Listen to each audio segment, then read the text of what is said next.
Oat milk does the... I'm anti-lactose intolerant. My body... You should try lactose dependent. honestly, lactose dependent might be right. I've always been a milk girl. I used to have a bowl of cereal every day after school at 4 p.m. because that was snack time.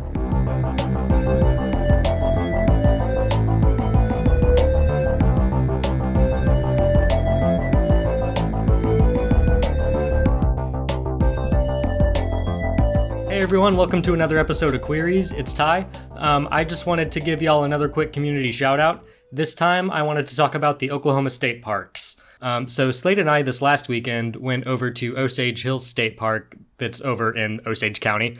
And we had an awesome stay. And it was just a really tranquil, peaceful getaway. You know, it was great to just kind of get some quiet time to unwind. I just wanted to give them a shout out for an awesome stay and just having some awesome facilities. So if you want more information, you can go to travelok.com. But just some ideas for your future stays would be Beaver's Bend State Park, Lake Thunderbird, Black Mesa, Gloss Mountain. There's a lot of different awesome things in Oklahoma. We're one of the most eco-diverse states. There's just so much to go do and see. I just really would urge y'all to get out there and see Oklahoma for all the natural beauty that it is. And the Oklahoma State Parks are a great way to do that. So without further ado, I will kick it over to the episode. Hey everybody, that's, I panicked on the intro, but that's how we're starting episode 12. Okay, Queries, episode 12, questions, we got them, we're answering them. It's Ty and... I'm Slayde. Duh. So, this week we took a little trip out to Osage Hills State Park. What were some of the highlights for you in that trip? Well, part of the Osage Nation, one of our beautiful tribes here in Oklahoma. Important to learn your Native American history and know that they were here first and that we do not own land on stolen land. All these things. Indeed. Precursor to these conversations. I would say the quiet was one of my favorite things. We did have our phones and we did have signal, so we were still on our screen some. Why not? But it was just nice to be able to sit quietly with you. Yeah. And it was so quiet, too. So quiet. Yeah, it was pretty secluded, though, I feel like. Even in the cabin area, we got a good little corner that kind of overlooked a cliff, and just got to stare out while the rain just kind of trickled down. So yeah, we had thunderstorms both nights. Yeah, and they were so nice, so loud because there's nothing out there dampening the sounds. Made me feel like home. Way back when. We also very much had like an old person weekend. Yeah, with all of the facts that we didn't have TV or anything like that. And no responsibilities or no agenda, no like set schedule. And our asses ended up in bed by motherfucking 9:30. yeah. On a Friday night. We got there, ate dinner, and pretty much headed straight to bed. Well, we got there and then drove 20 minutes into town to get groceries. Oh, that's right. Spent like an hour at the grocery store and then drove an hour home. Which I think I just made a pizza. Right? Yeah. Yeah, I think cooking was basically just freezer items. So yeah, because I was on vacation. I wasn't trying to whip nothing up. Yeah, too crazy. I did make eggs.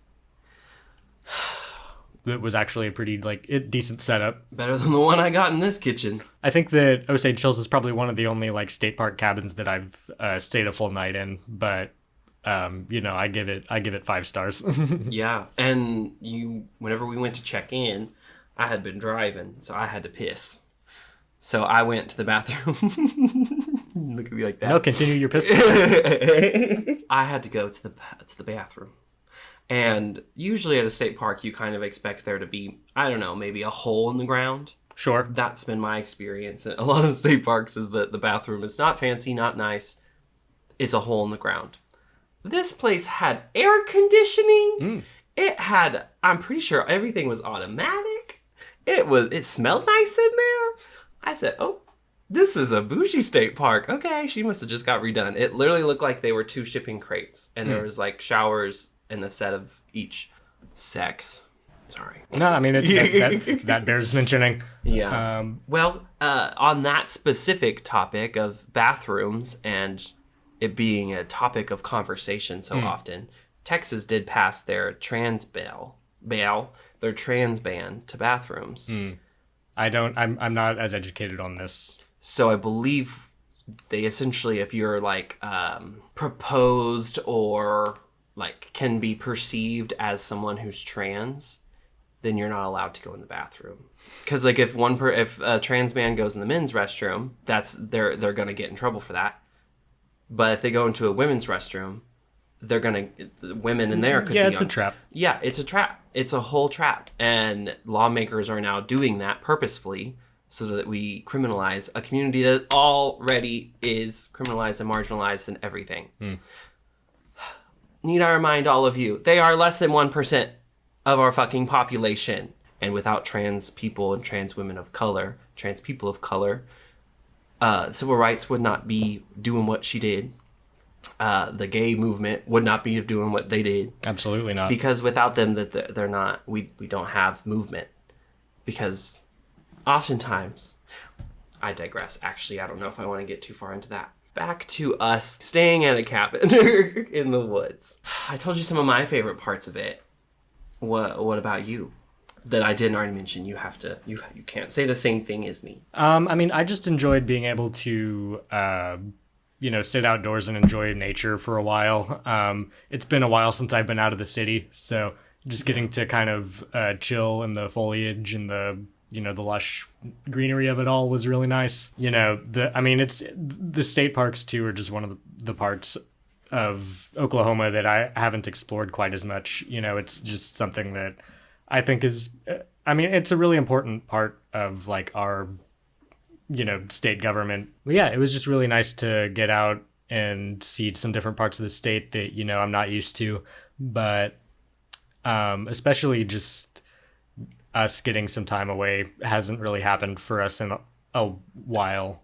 So that was true. This was actually the first trip we've ever had where it was just the two of us and there was no old man staying in the same house. Yeah. The first trip that we went on, just the two of us, was an Airbnb that I don't remember if you booked or I booked, but I think it was me. Yeah, but it was one of the cheapest options. And there was a hot tub, which was the only requirement I had. Sure. Yeah, but it did come with, we thought it was a private house, but it was actually an elderly fellow's house with like a guest room on the side. So he made us breakfast. It was nice. Yeah, he was very, very sweet and left us a nice review and told us to come back. We haven't been back. We miss you. He was like a grandpa to me. What's his name? I don't know. I don't remember. It was a while ago. Grandpa, that's his name? Yeah, my memory's so bad. Yeah, so this was our first trip getting to actually like spend time, just the two of us. Mm-hmm. And we'd done some sort of nature trips before, as we talked. I think we had a whole nature themed episode. Oh yeah. So we've done our hiking and camping share in the past, just not so much, just kind of in an intimate setting. Yeah. So that was really special, I think. Hopefully our sound is better this episode. Yeah. If there were some audio issues last week, we apologize. Not last week. Last episode. We apologize.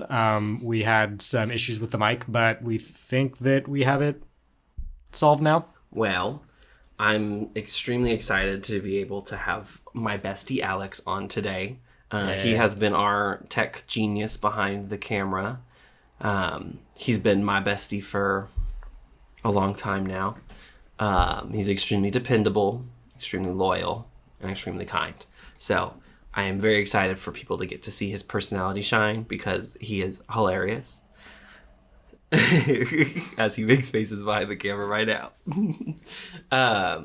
Other than that, I wanted to give a special shout out to Black Belt 1015, our first Substack pledge subscriber, our first Queerbee. Moving on up. You can pledge either monthly for $8, annually for $80, and I think there's another option for something, but I don't remember what it is. TBH.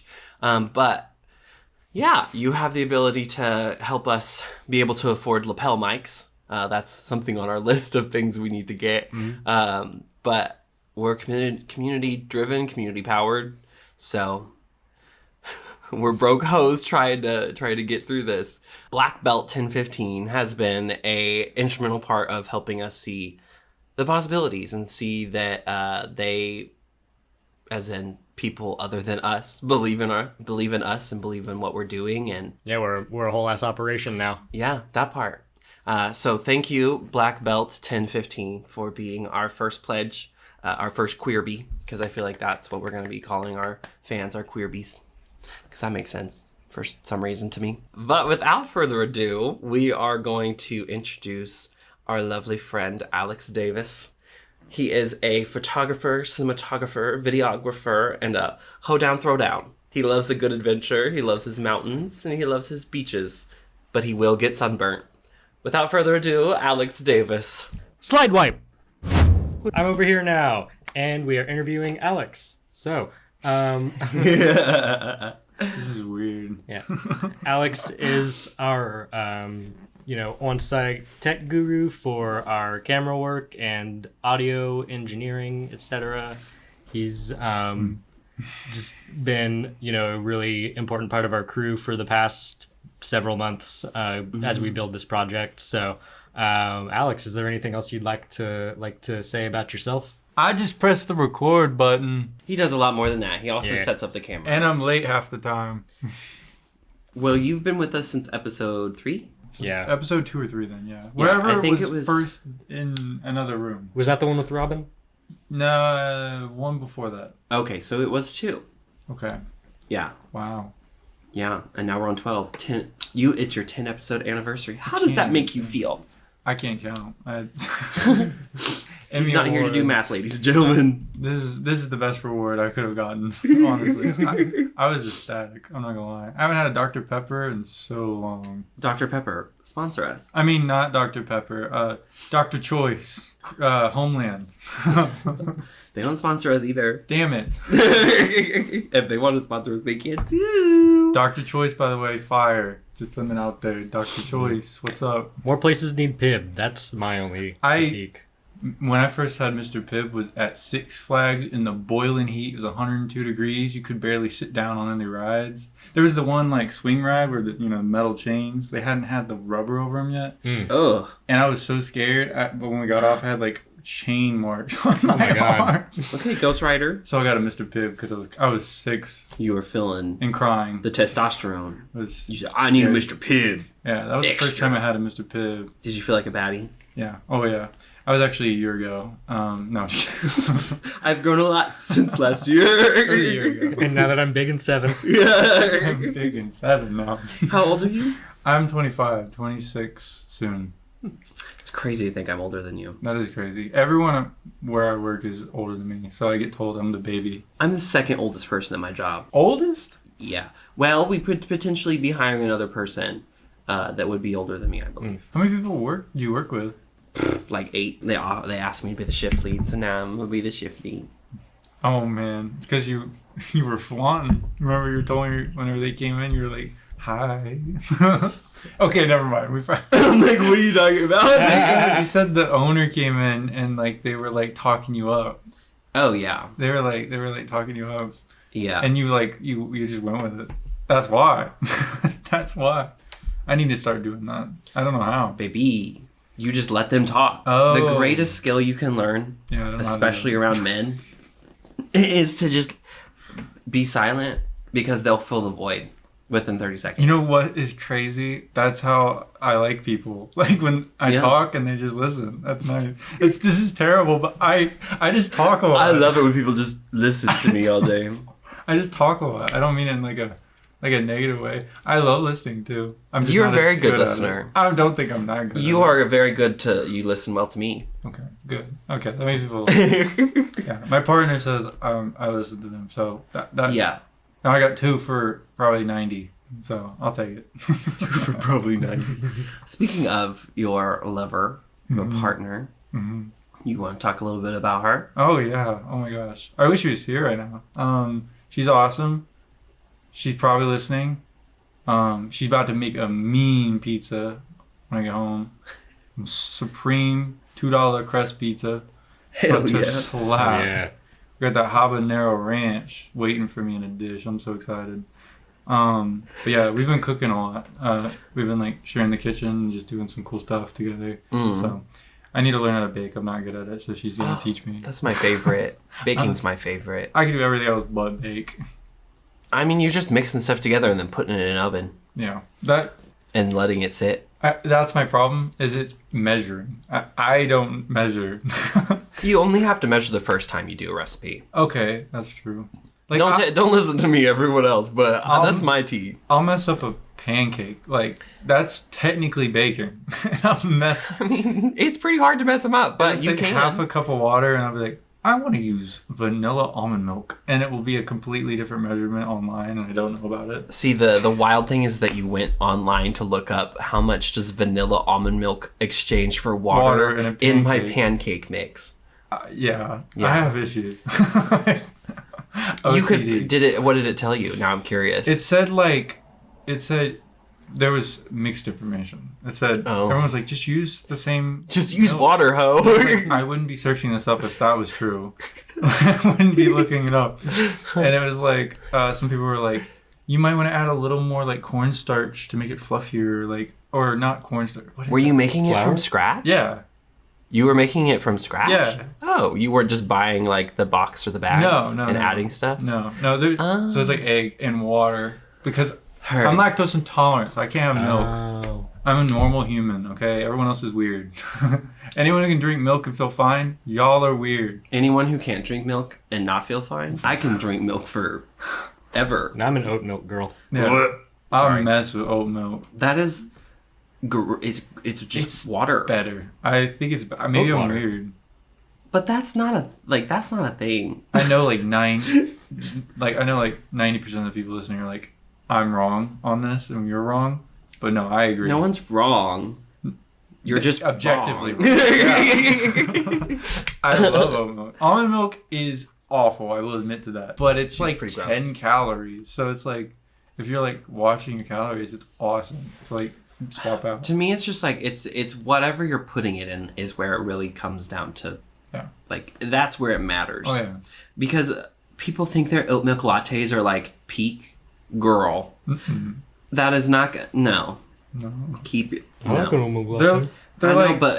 If you're trying to get a real good latte, you need that whole milk. As a barista, I respect your opinion. You are a barista. I can't. I'm not. Other baristas would disagree with me too because they love harder. Their oat milk. I don't know where to go. It just doesn't. So like, I don't know what to tell you. We're at an impasse. So when I'm making a bevy, and I put the shots of espresso in there. When I put milk, it's supposed to like help change the color and bring this bright, like light brown. Right. But when I use oat milk, she just looks dumpy because it doesn't change the color enough. It just makes it look like watered down. I know what you're saying, and you're right. Almond milk is even worse. Oh yeah, neither one of them are good because it's just water.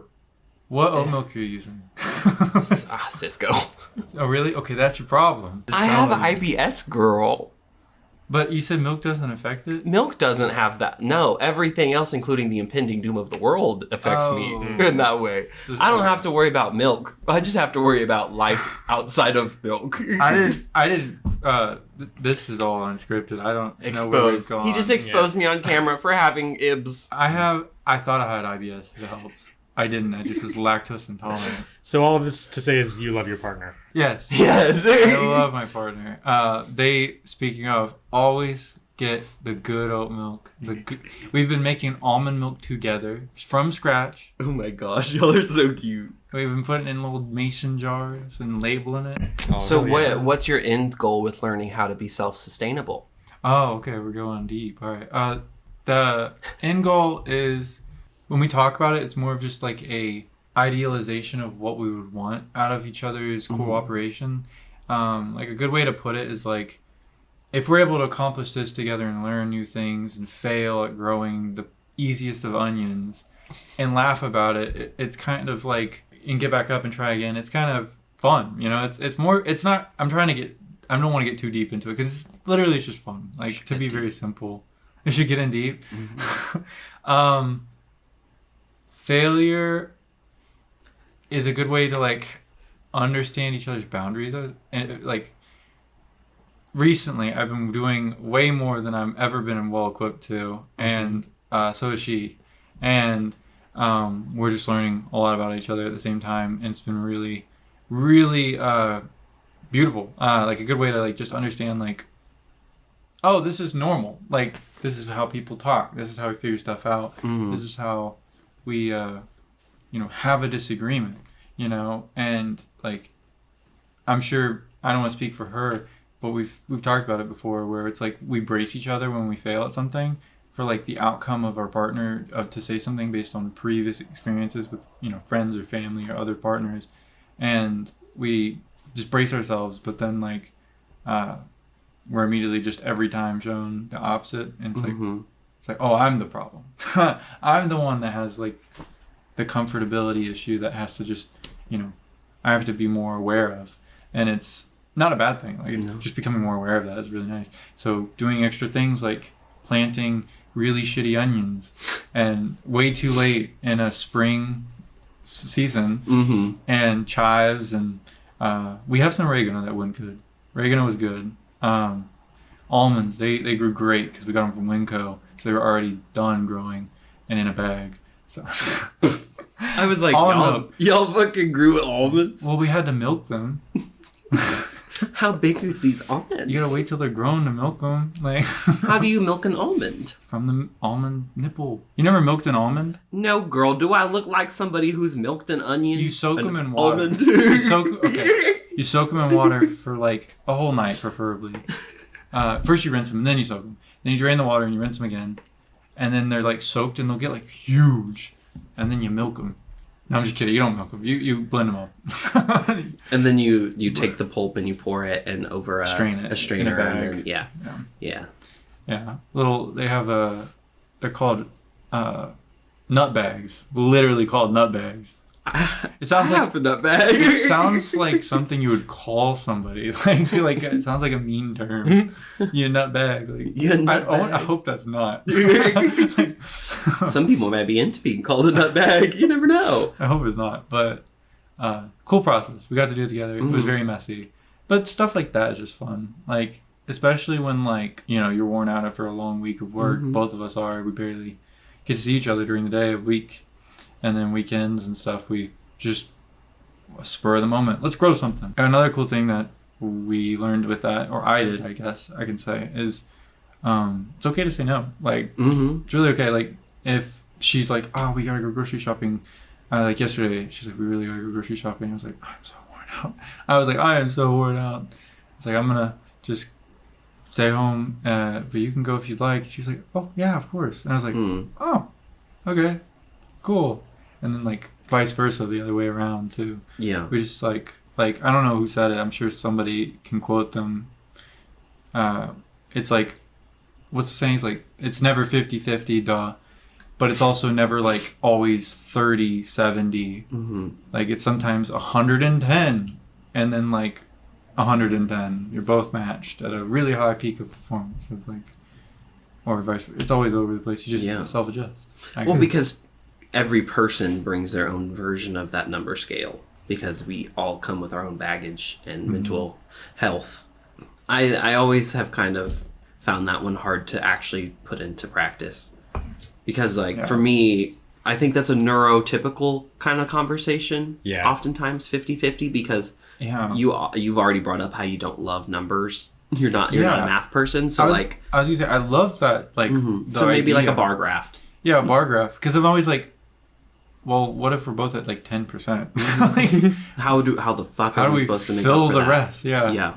And I mean, honestly, I don't have a good answer for that right now off the top of my head, but I'm not a psychiatrist or anything, so. Welcome to my office. Welcome to my office. Well, one of the things that we've done together, and we were planning on doing together this last weekend before we went on our trip, was the Walnut Valley Festival that takes place in good old Winfield, Kansas. Those who have gone just call it Winfield because that's short and sweet. But I wanted to give us a chance to kind of reminisce and play nostalgia for a little bit, because I missed it a lot this year. It kind of, luckily I had somebody who was helping me do something else to keep my mind off of it. Yeah. So the reason we ended up going over to Osage Hills was that we weren't able to grab tickets to Winfield this year. It just ended up not being in the cards for any of us to head out card, truly. Right. But it just wasn't fated for us to go this year. And we were excited for it. I've heard awesome stories from both of you about the festival, so I think that we still definitely need to check it out sometime. But we definitely kind of took a pivot over to a new plan. Sometimes people, when you have mental health issues and your mind is not able to make decisions that could impact your just day-to-day life, it gets really difficult to make a decision even if it's a good thing. And I just could not. Ty basically had to take over planning that weekend because I was like, I'm just so burnt out right now. I'm so tired of decisions and trying to plan. I needed help. Yeah, that was my pleasure. It was, very easy. Honestly, it sounds like we needed the rest over going to Winfield and not resting at all. Yeah, true. Because the opposite of going to bed at 9:30 would be Winfield, which is going to bed at 5:30 in the morning. Ooh, yeah, I don't think I could have hacked that. I think we probably wouldn't have stayed up that late, but... Yeah, the latest, I think, or the earliest we went to bed at Winfield was probably 1:30 a.m. Earliest. It depends on how deep we've gotten. Yeah. And usually it's because we just fell down somewhere and we're like, oh, this is sleep time. It's time. The world has told me it is time. This is sleep time. But Winfield is this incredibly beautiful, hippie, groovy paradise in the middle of nowhere, Kansas. It's like Woodstock. Woodstock, yeah. Woodstock.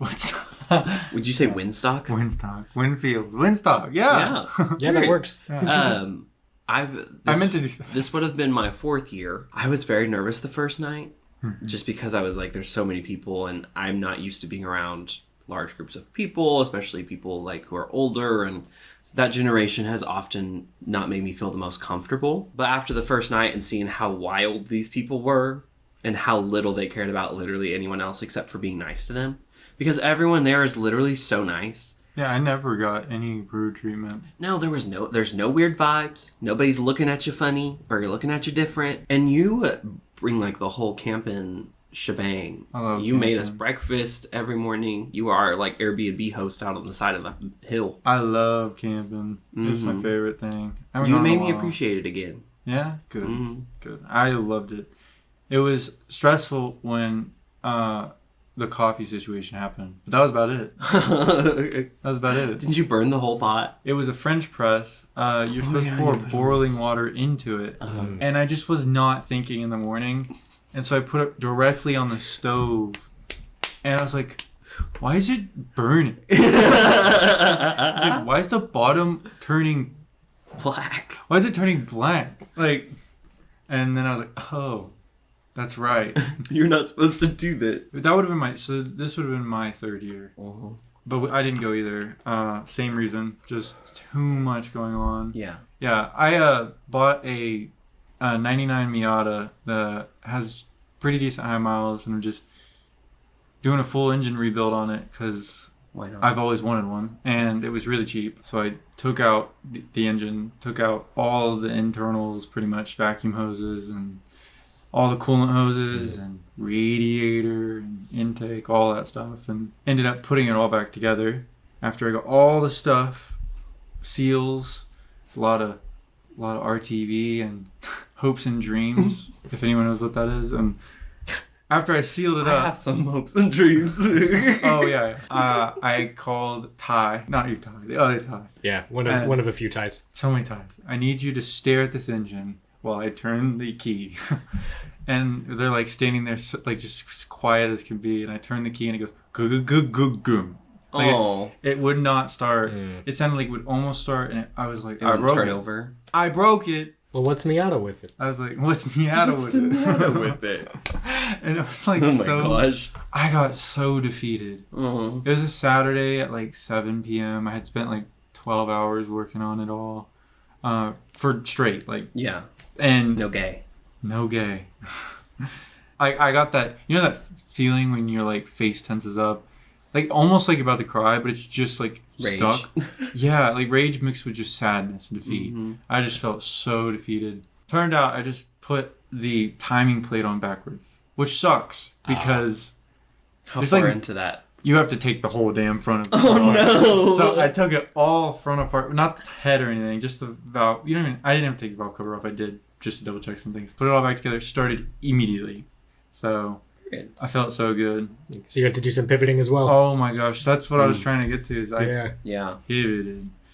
And that's this whole thing. With the, Yeah, we're gonna focus in on the art of pivoting because that's something we all just talked about having to do. And as queer people, as people who are allies to the queer community or members in some regard, that's, I feel like, a very common thing. I feel like it happens among all communities that you have to pivot at some point. People have to pivot. Speaking of pivot, LOL, there's a beautiful nonprofit that is a shelter and a traditional living center along with therapeutic and social services, a place called Pivot here in Oklahoma City. I didn't know. Yeah, it is for youth, and they actually have they may have more programs now, but at least 2 programs, one for younger kiddos, and then they have one for our young adults. And then they have tiny houses that are sponsored by certain nonprofits or by DHS. So they're funded by the state. And a kid gets a tiny house after they've shown that they're able and ready to take on the responsibility. So then they learn how to pay rent, and they have to learn how to get a job and like sustain themselves and go to therapy and social services and all that stuff. And they literally are on that campus for all of that except for probably work. That's cool. Yeah. I And didn't know about that. yeah, and they're an overnight shelter as well. So like they have both the tiny houses and shelter for people. And nice. they also have that's where the kiddos who have a more delinquent kind of vibe to them. There's I can't remember exactly what it's called. The ragamuffins. Well, delinquent is just the term that I'm using because of clinical terms. But essentially there's a program in there where all those kids go, the police take them there, and like that's where they kind of stay until they figure out what the next moves are. I keep the term CDC is not correct. What does that mean? Well, it's not the Center for Disease Control, but it's something else. Anywho, pivoting the conversation back away from that. Thank you, Pivot, the nonprofit and beautiful organization that you are. But we're going to talk about the art of pivoting and why it's just a very important topic to talk about. Because, again, like I've already said, we have to do it a lot. And as queer people, we kind of have to pivot even on the stuff so deep as families. Like I've personally have had to pivot on my own family several times. Well, I have a family that I'm the youngest of 6. My intermediate family. Mm-hmm. I'm the only one who's not married. I finally have a relationship. And I don't get along with them very well. Mm. And so a lot of my life has been playing pivot away from, bad reaction or a bad situation, or pivoting away from a relationship, or pivoting away from a conversation I don't want to have. I mean, down to the whole connection I have to, I don't talk to certain siblings really ever because I've had to pivot away from them. I'm using the word pivot a lot because that's the theme. I mean, sometimes that doesn't feel good, and not everything's supposed to feel good. Mm-hmm. But you pivot to the chosen family and the people that you find in life that are meant to love you the right way. And maybe one day they'll see how I am actually meant to be loved by somebody, and maybe they'll change their tune and say, oh my gosh, I see that Ty does not insult Slayde every time they're in a space. That's crazy. Maybe we shouldn't do that either. You just have to learn how to pivot sometimes, y'all. Sometimes it's all you need is just a quick little point change with your feet and turn, go a different direction. Because my mom, shout out my mom. Shout out her, because cool. Actually give her a pretty long shout out. My mom's tell cool. the people about her. Yeah, my mom's really cool. I love my mom. I'm mama's boy for show. I'm trying to remember her socials. Sky Joe. I don't know if that's still the one. Lift a Sister Up on Instagram. I know that for sure. Yeah, my mom ingrained that in me. Be driving home, and my mom would we'd have these streets on, May, right? Mm-hmm. You know where my old house is. Mm-hmm. That I on. You showed me. There's a street on May, and you can basically turn in on any street to get there. And I think I've told you this before. And she would always say, "What street are we taking home?" You know, and I'd be like, "Why don't we just get home?" Or somebody like, you know, I always be like curious, why don't we just go? Why are you even asking? Why are we asking? And she'd always say like, change can always be good, and like that's just ingrained in my head, and like that's kind of like pivoting, you know, just always being open to a change or pivot. Another thing that rang my bell, there's a really good book that I would recommend about, I'm trying to remember the author. I will pull it up in a second, but it's called The Let Them Theory. Oh, Mel Robbins. Mel Robbins. Great book. Very. You already read it? Oh yeah. Period. I read that thing quick. I figured. I picked it up. I was like, it was recommended to me by my mom, Mm-hmm. and Of course. and I was reading it, and I just got hooked into it. Another book that did the same thing, recommended by my mom as well, was Courage to be Disliked. Those two books are very much on this topic of just, one, being okay with change, two, recognizing when change is out of your control and you just need to accept it and move on. Yep. And like, Yeah, three, whether that be in plans or relationships. yeah, relationships. If like the universe is doing something for you to just like, that's causing a change that's dramatic or hard, just, you know, knowing when to lean into it. Now that's easier said than done for most circumstances that it requires such effort to think about, such as disease, famine, hardships, breakups, death. I mean, there's a lot of things that are like, you read the book and you're like, they talk about it, but they're like, you're gonna hear this and you're gonna think in your life, oh, just let them, or have the courage to keep going forward and just be disliked or whatever, and who cares what they think, kind of thing. And when it gets to the hard times, you're just like, wow, this is actually really, really hard to follow up on this rule. But those books give great guidelines to just kind of a way easier life. Like, even if everything's falling apart, like, honestly, like, it's still rough if it happens, at least for me, speaking on behalf. But just having those, like, little key points from those books definitely kept my head together. You know, I'm sure for whoever's read them, Sammy's also read them too, and she loved the Let Them Theory. Yeah. So we listened to it on a 14-hour drive in a U-Haul together. Cute. But I almost had us listen to the 4 Agreements on the way home. 4 Agreements is another great one. And your mom recommended that to you, and then I got you a copy. Well, no, she gave me that copy for you.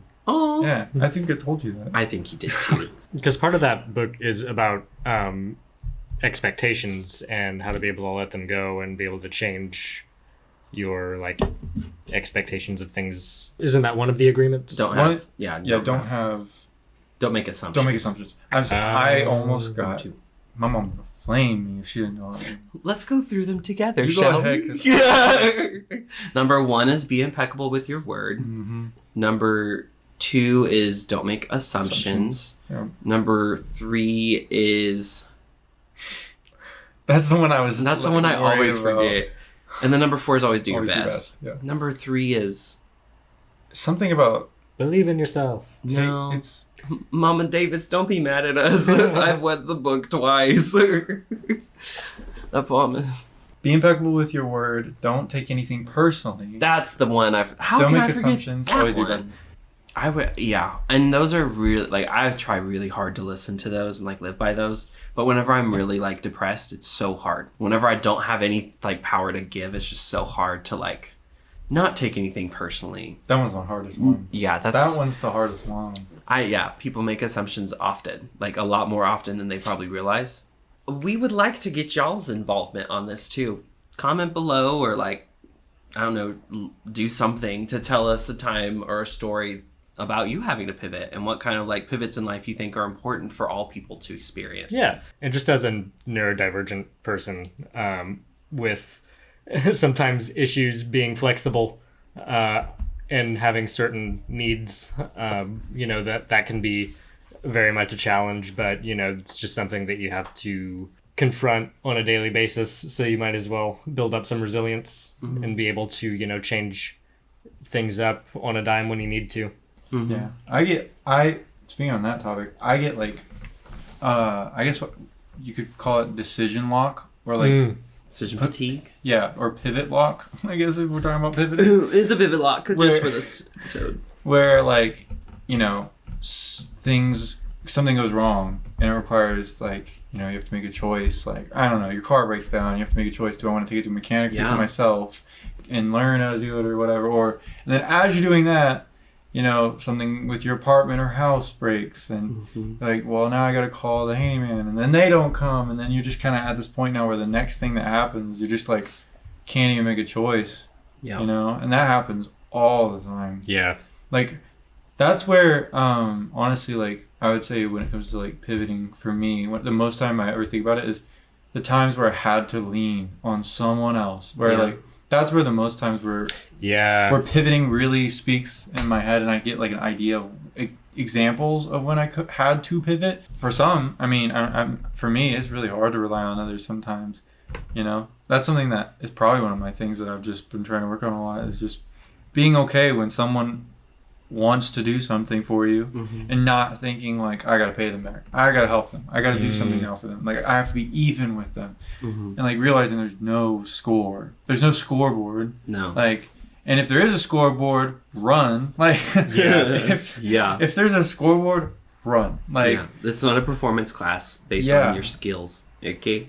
And that's been a struggle. But like when I think of pivoting, things that come to my head, it's like, for me, like, since I'm OCD and I have like some weird thought processing problems when it comes to hard problems, it's like usually I have to like sit in it. I have to like really, it could be the most simplest of tasks, like baking a cake. And it could be so hard to move on from it until it's like solved. Yeah. You know? Like, I literally like cannot, like my partner will come home and like I'll be with 5, 6, 7 different tabs on Google Chrome open with different cake recipes and 2 videos of how to make it, because we have to make a cake or something. Like, I don't know what cake to make. This one looks good, but then this one has this, and this one's easier, and this has the ingredients we have, and this one doesn't, but we can make it to the store. Like, and like sometimes pivoting can just be letting someone else take the damn reins. Yeah. Like, and she is so good at that. Bless her soul. Oh yeah, she's a mama. I would not be and she's logical about it, which is super helpful for my brain, because I'm like super logical, which is just a byproduct of OCD. Is like everything has to be a logical solution, even if there's not one. But having someone that's like very logical thinking and also emotionally like really gifted, mature, and like being able to come to a conclusion pretty quickly. And just being like, well, here's the list of options, and based on what I know about you, you might like that one more. And like, it sounds like a child. I like when I'm talking about it, but that's the driver when that happens. Is the backseat driver is the kid. Yeah. Like in my soul, whenever I'm like can't pivot or I'm stuck. Yeah, there's a child inside of all of us who gets stuck in those things. He is stuck. He said, "Give me the wheel," and shoved me to the logical thinking took control with the child and like is driving like. And what's crazy, because my brain immediately, like, I actually I know a professor who specializes in OCD, so he'd be interesting to talk to. But to me, that like almost signifies very similar to like a fight or flight response. Like something triggers your brain into like shutting off a certain part of your brain to like not be able to finish those things. I literally become like, I don't know if you'll agree on this, but I become almost emotionally stagnant. Like, when I get locked in that state, if it's too extreme, like, if it's way too extreme, I become super emotionally just like, it's all logical. Because, like, emotional is too much of a box to unpack. Yeah, just the robot brain takes like control. So I'm just like, get the hell out of the way. And logical is just in the driver's seat, and emotional's in the trunk. Like, and so it's literally, I just become like, locked in, like just dead face, like trying to figure it out. And so having like, you know, just being, even if it's just a stranger, like honestly, like bouncing stuff off other people and pivoting with others is so nice and so helpful. And if you don't have that, therapy, oh my god, therapy is just as effective. Therapy so much. Therapy is just as effective for those moments. Like whenever I had those problems, like, and I didn't really feel comfortable enough to drop them on my partner earlier on, my therapist was the one, because I pay her to dig that. Yeah, no, that's what they're there for. I'm like, here's your money. Sit down. Here's all the shit I'm literally constantly thinking about. Please help me not think about them. Should I make this for dinner tonight or this? I can't decide. I can't decide. Please help. Like, it definitely has gotten better for me personally, but over time. But just making sure that it's not over-reliance on others is probably my biggest key. Yeah, right now. finding that balance. Yeah, like making sure that I'm still like improving my decision-making capabilities in those tense moments and not overly relying on others, but also not being, like I said, which is what I most of the time is very shielded and defensive on those topics and just like, I can figure it out. I don't need help. Not as much now, but I sense that part of me inside of it. It's like, don't bother them. Don't ask them. It's fine. Yeah. Well, that comes from someone telling us that we were a problem or a burden or made us at least feel that way as a child. That inner child part of us is the only reason we have those issues. Because the adult version of you already knows you're not that thing. That's why I often try to talk to people and like when I can tell it's their inner child talking because they're coming from a place of like less than or what I don't have or what I can't see or what I can't do. Like, it's a defeated, like, I'm tearing myself down because that's the only way that I know how to get into here. When you just need that adult to come in to your mind and be like, hey, little one, I know you're upset right now, but you're safe. You're okay. Yeah. I'm going to sit with you while you feel this because you're obviously needing something, but we're going to be done very shortly and we're going to move on. Yeah. And it's that, like... it's all in here. You have the ability to have control over your mind. Not to say that everybody does and everybody can all the time, because again, it's a lot easier said than done. But the story you tell yourself is the most important part of your life. That is your reality. That is your logic. That is everything to you. Yeah. You have to start telling, not you specifically, but we've had many conversations for years about, like, we have to talk to ourselves in a better way. Oh, yeah. Even when we're failing, when we feel defeated, like, that's not the end of your life. You're not dying. Like, this is just a hard moment. I'm a be pissed for like however long I need to be, but you still got the project done, and you had a smile on your face still. Yeah. Oh yeah. Especially like we're talking about with like the inner child, like, and family trauma or something like that. Like, it's most of the time, like, especially from my experience or just from talking to others who have similar experiences, it's just probably from like being told like that I owed somebody. You know what I mean? Like the whole I owe you now, like that I can't ask for help.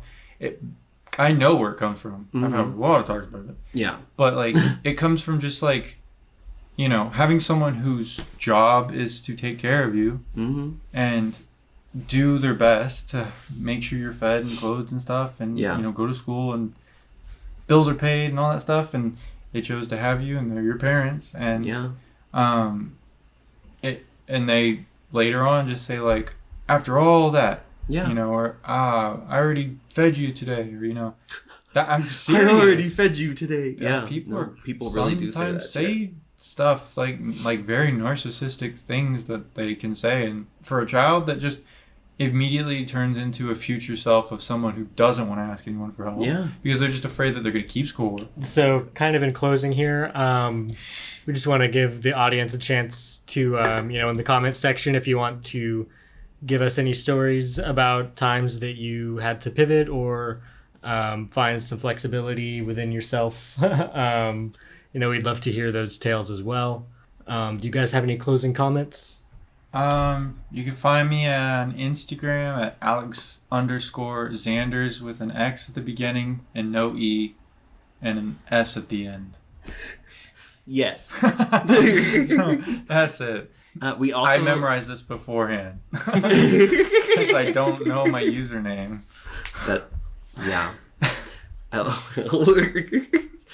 You all can also find our Patreon. All of those things are linked in our bios everywhere. The last thing I had to say was flexibility is a sign of good health.